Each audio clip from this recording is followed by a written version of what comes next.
Hey guys, I got a few minutes before I have to clock in this morning, so I'm gonna make this quick.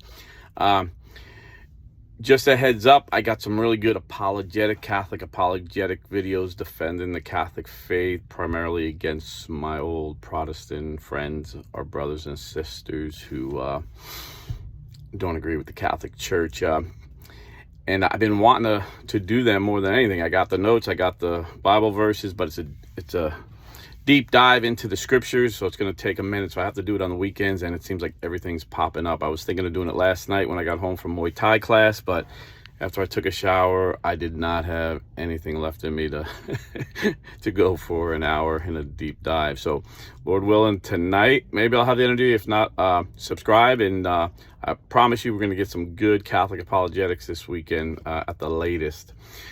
But I just wanted to share my thoughts on Kamala Harris's vice presidential pick.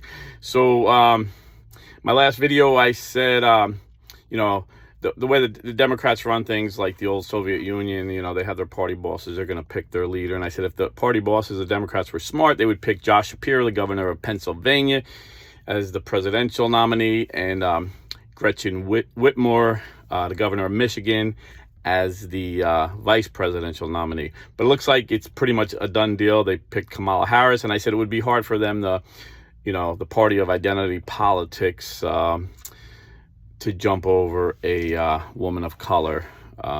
So they didn't. So now who are they going to pick? They're going to make believe Kamala's picking her, but trust me, it'll be the Democratic Party bosses that tell her who to pick. So Josh Shapiro would be the best pick because, like I said, Pennsylvania, you win Pennsylvania, you're likely to win. If you win Pennsylvania and Michigan, you're going to win. So Pennsylvania has 19 electoral votes, huge. Right now, Trump is leading, but Josh Shapiro is a very popular governor, so he could probably take that away from Trump, which would hurt us big time. But she's not going to pick him, it appears, because it would upset the anti-Semites in the Democratic Party that make up a huge percentage of not only the everyday Democrats that vote Democrat, but even in Congress, you have AOC, you have Presley, you have this basically the squad, and many other. I think I've counted like 12 Democrat Congress people, women and men, who've said anti-Semitic statements in the past. So there's a huge anti-Semitism on the left in this country, if you're not aware of it. And I've been saying this for years. So anyway, getting back to Josh Shapiro, he's Jewish, and he will not campaign on Saturdays because he observes his religion. Even though he's a liberal, just as liberal as Kamala, he still observes Judaism, and he will not do anything on Saturday. Saturday is their Sabbath. So interestingly enough, a Democrat on CNN, John King, one of the reporters, was honest enough to even say that. He said, Josh Shapiro would be a great pick, but him being Jewish would cause some problems within the Democrat Party. And the Democrats on the panel, they kind of nodded their head in agreement, which I thought was very telling because, years ago, they would always project that the Republicans were the anti-Semites, the white supremacists, but now it's just overwhelming. Alan Dershowitz, lifelong Democrat supporter and bundler, he bundles the big donors. He's been saying for years there's a rise of anti-Semitism on the left. He said 5 years ago, he said 90% of the anti-Semitism in America is coming from the Democrat Party.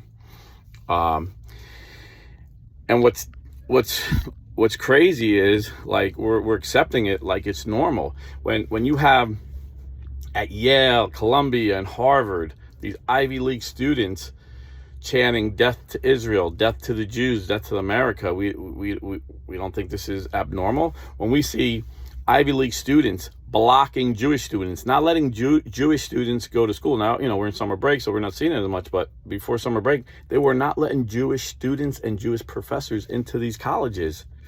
I mean, and the Democrat Party was quiet about it. They didn't say nothing. And on the reverse end of it, Republicans, I remember in 1991, David Duke, a Ku Klux Klan leader, ran for governor as a Republican, and George W. Bush was the governor of Texas at the time. This was in, I think, was he governor of Texas? Yeah, I guess he was the governor of Texas at the time. He denounced him. It was Louisiana he was running for governor. So, you know, having a neighboring governor denounce you from the same party was a big deal. And then the Republican National Committee and the Louisiana Republicans denounced him and told Republicans to vote Democrat this time. And instead of giving money to the Republican nominee, they gave it to Edwin Edwards, who was a very corrupt Democrat politician. Everybody knew he was corrupt. He was easy to beat. If we had a decent guy, we would have beat him. He was so corrupt that his supporters had bumper stickers that said, "Vote for the crook, it's important." So when it happens over on our side, we were quick to denounce it. You know, even 2016, David Duke, the same guy, this KKK sleazebag, was running for Senate. And Donald Trump denounced him outright. And the media, you know how they lied about Biden? Oh, Biden's sharp as a whip, until everybody's seen it. They're like, we don't know why. Why do you think Trump won't denounce David Duke? And they would say, I don't, you know, because, he's, you know, they would make all excuses. When I'm like, he did denounce him. I heard it with my own 2 ears. You're gaslighting us. So, you know, anti-Semitism on the left is not surprising. Well, what's surprising is how a lot of American people still believe the media and think it's on the right. When 90% of the Jewish people in Israel love Donald Trump. They've named bridges and towns after Donald Trump because they know Donald Trump was their greatest supporter. And they know right now, you know, Biden's saying he's supporting Israel, but he's not. He's holding them back, you know. They should have had this war done and over with. The more you drag it out, the more people that die, and the worse it is. We should have just, you know, you're going to hit, you hit hard. You know, I always say, strike hard, strike fast, strike often. That's a quote from an admiral in the Navy. I forget his name offhand, but they used it in Karate Kid. It's a good quote. Strike hard, strike fast, strike often. Get it done quick. And there's less casualties and less pain and suffering in war. But Democrats like to drag it out, and, you know, they're all getting paid. You know, the military-industrial complex is very wealthy, and the people that support it are very wealthy. But that's getting off track. So getting back to her pick. So I don't think she's going to pick Josh Shapiro unless they know that the people that win in Pennsylvania is worth losing the 30% of anti-Semites and Holocaust deniers in the Democrat Party. So, but I don't think they're going to go with them. I think they're going to go with the governor of North Carolina. North Carolina is a red state, but a Democrat happened to win it. He's popular. His name is Roy Cooper, Southern Democrat. He can help him with Virginia, which right now, you know, Biden won by 9 points last time, and right now they're tied. That's why I said Trump should have picked the governor of Virginia, a popular Republican, Glenn Youngkin, but he didn't. So now we got to fight for Virginia. So if they pick Roy Cooper, even though North Carolina only has 16 electoral votes, 3 less than Pennsylvania, he could pick up Virginia, which they changed recently, but they're in the teens. I don't know exactly how many. So if he can give them Virginia and North Carolina, it's better than just giving them Pennsylvania. So I'm thinking that's where they're going to go with Roy Cooper, older Southern white guy. But it's just amazing how the media gaslights us. Just like the media has told us, oh, Joe Biden is fine, up until everybody's seen it. And the only reason that they forced him, he didn't do this voluntarily. You haven't even seen him. He's seething. Insiders that know him are saying he is pissed that they pushed him out. They forced him out. Money. It was all about the money. They said, we're not going to give you a dime. We're not going to build you a presidential library. They threatened him, basically. This is why he hasn't come out. And he just, you know, somebody sent out something on Twitter about it, and you still haven't seen him. So he's not happy. But the media, up until that debate when, you know, half of the country seen it every day and believed it. The other half of the country listened to the media and said, no, he's fine. He's fine. You know, we were saying 4 years ago the guy wasn't fine. They hit him in the basement. You know, the whole campaign, it was ridiculous. And they blamed, you know, the pandemic. But just like that, the media has been telling people, you know, uninformed voters in America, that Trump is the racist, that Republicans are racist. Republicans are the anti-Semites, and it's being clearer to clear. That's why there's more black men today voting Republican than ever, because you see, they're learning their history. They're learning that it was the Democrat Party that started the KKK, because it was the Democrat Party that wanted slavery. And after Republican Abraham Lincoln freed the slaves, the Democrats started the KKK. And in fact, the only members in the Senate, and these are recent guys that ever belonged to the KKK, were Democrats. You know, I did a whole video about Robert Byrd, former Democrat senator.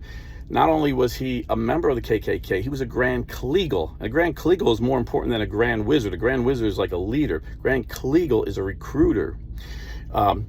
Robert Byrd, Democrat Senator Robert Byrd, bragged that he recruited 150 of his racist friends to join a new chapter he started and led. So not only was he a popular senator, but the senators, all the other Democrat senators, elected him to be their leader. So just like Chuck Schumer is the majority leader, he was the majority leader like 87 to 89. And then when the Republicans had more power, he became the minority leader. Kind of like Schumer and McConnell, they switch, you know, whoever has more senators, either the majority leader, but they're the leader of the Democrats, the leader of the Democrat senators.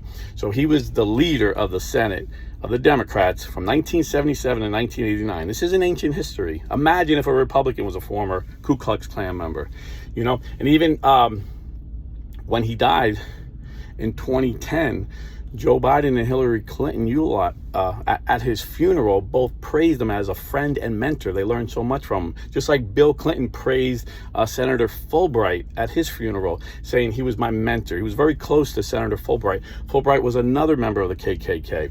In fact, it was Fulbright, Byrd, and Al Gore Sr., Al Gore's father, who filibustered the civil rights movements. And Al Gore told a straight up lie when he was running as vice president, or when he was running for president against Bush.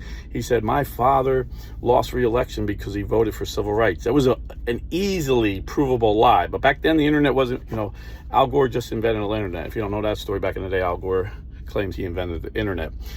But the internet was new. A lot of people didn't know how to look up stuff. But I actually read, you know, I read magazines, I read papers. So I knew that was a lie as soon as he said it. And nobody fact checked them. No fact check on that. And when Bill Clinton was asked why Fulbright was his mentor and he loved him and he always talks so highly of him and he was a KKK member, he says, well, back then, you know, if you're going to go anywhere in the Democrat Party, you had to be a part of the KKK. So he admits it. You imagine a Republican saying this, that their heads would explode. But they just, you know, the media does sins of omission and commission. So they omit the history of the Democrat Party being racist. You know, it was the Democrats that tried to block civil rights. And you hear people argue this, you'll hear them argue this in the media. Well, all those racist Democrats that, there were the Southern Democrats back in the day, they all switched to the Republican Party. I fact checked them. I went through every name and I did a video on this. And the only person that switched parties was Senator Strom Thurmond. Every other room stayed. Fulbright, Gore, Byrd, who's that other guy that Joe Biden bragged was friends? Eastland. You know, Joe Biden was friends with all these guys. He came after the civil rights vote, but he voted with all these guys against desegregation. He wanted to keep us segregated. He wanted to keep us apart. Joe Biden said, I don't want my kids growing up in a racial jungle. So he voted with all these racist KKK guys. And in his debate against Kamala, she called him out against it. You know, the first debate, she said, you know, I was one of these kids that were bust and you were against it.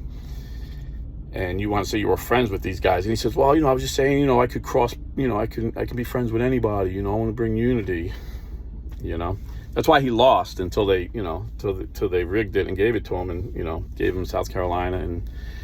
And that's how he won in the primaries. But he lost the first 2 or 3 primary votes back in 2020, if you recall. But the Democrat Party has a history of racism, but they project it on us like we're the racists. So, like, after civil rights were passed, you know, then they all of a sudden, they were friends of the black people. So like, oh crap, you know, we got to cover our tracks. So they were for affirmative action, you know, and if you don't know what that is, today they call it DEI, equity, inclusion, and diversion. Diversion, equity, and inclusion, same thing. And the Republicans were like, no, Dr. Martin Luther King was against, you know, judging people by their skin color.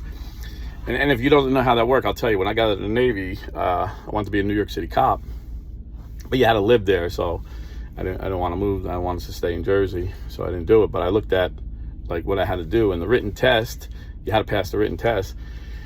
But if you were a minority, if you were black or Hispanic, you got 5 points. If you're a woman, you got 5 points. If you were a Hispanic woman or a minority woman, you got 10 points. If you were a veteran like me, you got 0 points. Now, if I was a combat veteran, I would have got 5 points, but I wasn't a combat veteran. I was in peacetime.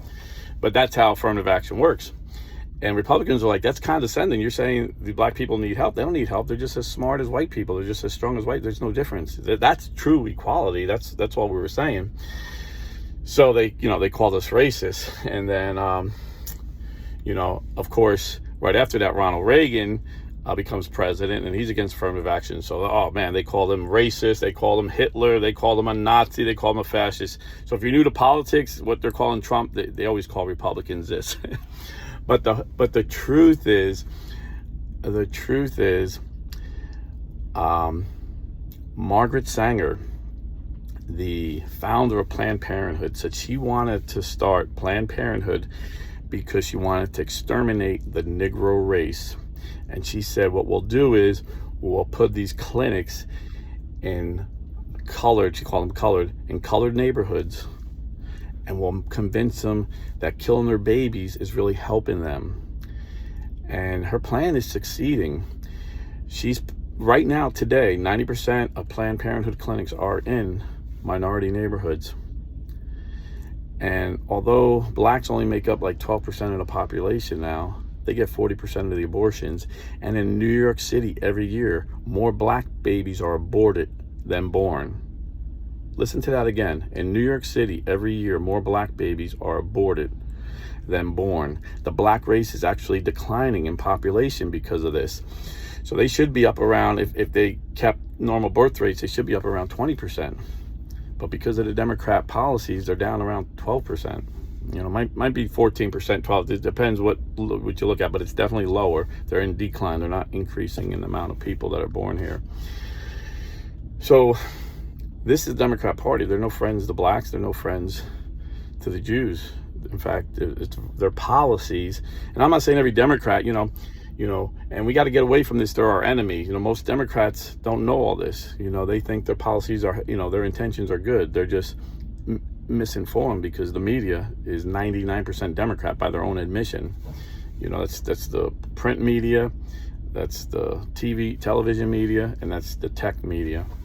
So you really have to do critical thinking. You have to look at people. The other day, somebody said, oh, you watch Fox News. First of all, I haven't had cable in years, so I haven't watched Fox News in years. And when I did have cable, I would watch MSNBC, CNN, and Fox News. And I would tell my friend, like, how could you watch that? I get so mad when I watch it.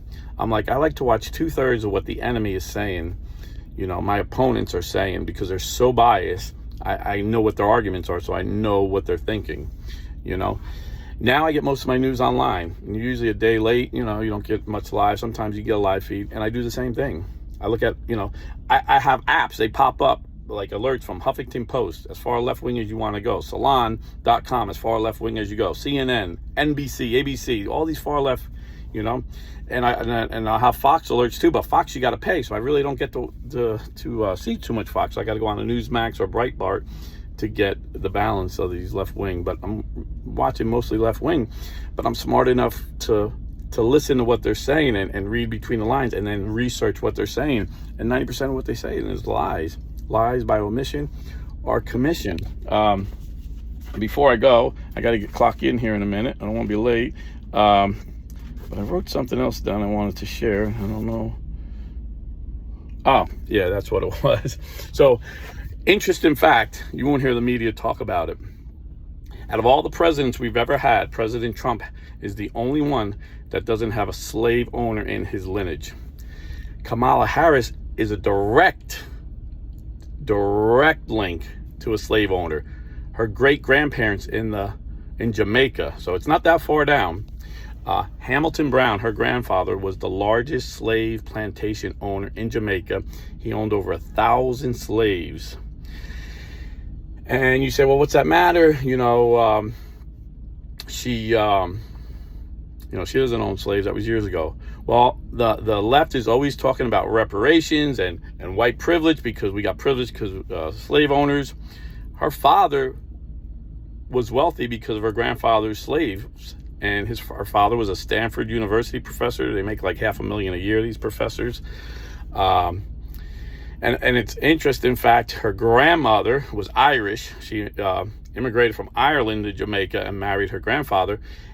And her maiden name was Finnegan. And Joe Biden, I don't know if it's true, because Joe Biden says whatever he says, nobody ever fact checks him. But when you do, he's usually just making crap up for the moment.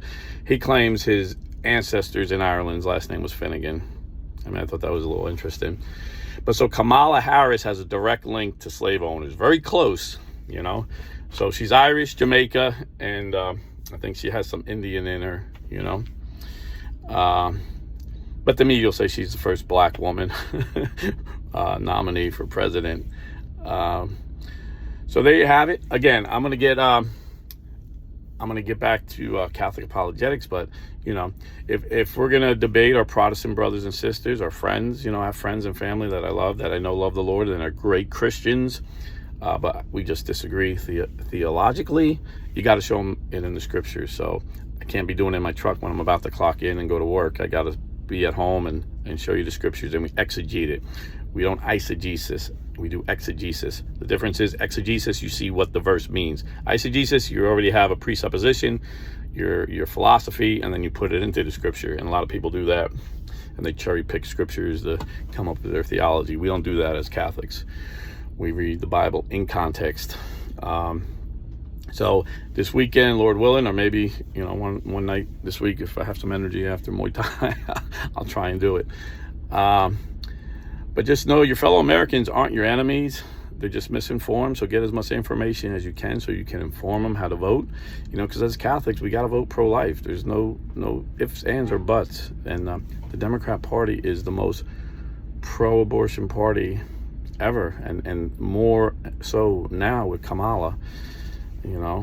And I think Roy Cooper, like I said, it could be Josh Peer, but I'm thinking Roy Cooper. But if she goes to someone who's more aligned with him, that would be great. If she picks someone who actually is going to support what she does, what she believes, that would be Pete Buttigieg. That would be the most, we would win like a Reagan landslide. Reagan won 49 out of the 50 states. And back in the day, my hero, believe it or not, I have these campaign managers are my heroes, back, like sport. I don't worship these guys. I know these guys, it's all a game. It's a political game. It's a sport. So people are like, oh, you worship the Republican Party. I'm like, no, they're not a church. I know it's not a church. He's not, because I root for the New York Giants. Does that make me worship the New York Giants? But anyway, so one of the guys that I looked up to, I thought was a brilliant campaign strategist, is the late Lee Atwater. He was Ronald Reagan's campaign manager. He said when they were looking at the polls, it looked like the only state they were going to lose was Walter Mondale's home state of Minnesota. And he said, so Mr. President, if you go to Minnesota, we could take that too, and we could win all 50 states. And he goes, nah, I don't want to do that, Walter. Reagan was a nice guy. He said, let him have his home state. And I don't know. We don't have a lot of good guys. I'm really not familiar with who's running Trump's campaign now. Kellyanne Conway was great, but it doesn't seem like she's running it this time around. And that was another thing. He was called a misogynist, but she was the first woman ever to win a presidential campaign, and the media just kind of ignored that little thing. If she was a Democrat, she'd have been Time Woman of the Year, guaranteed. But the Democrats got some good guys they're retired. That crazy Louisiana James Carville is brilliant when it comes to politics. He doesn't have a face for TV, but behind the scenes, he knows how to fight. What's the other guy? Bagala, and then George Stephanopoulos. And they put George Stephanopoulos in a good position. He pretends he's an ABC journalist. But he was one of Clinton's campaign managers. He's really good in politics too. So anyway, listen, you got to vote pro-life if you're Catholic. You got to vote pro-life if you're Protestant, And if you disagree with me, that's okay. This is what I believe, and I'm going to tell you what I believe. And, you know, I know a lot of people get mad when I talk politics. They disagree, but, you know, this is America. We have freedom of speech, you know. Democrats are trying to take it away, but right now we have freedom of speech.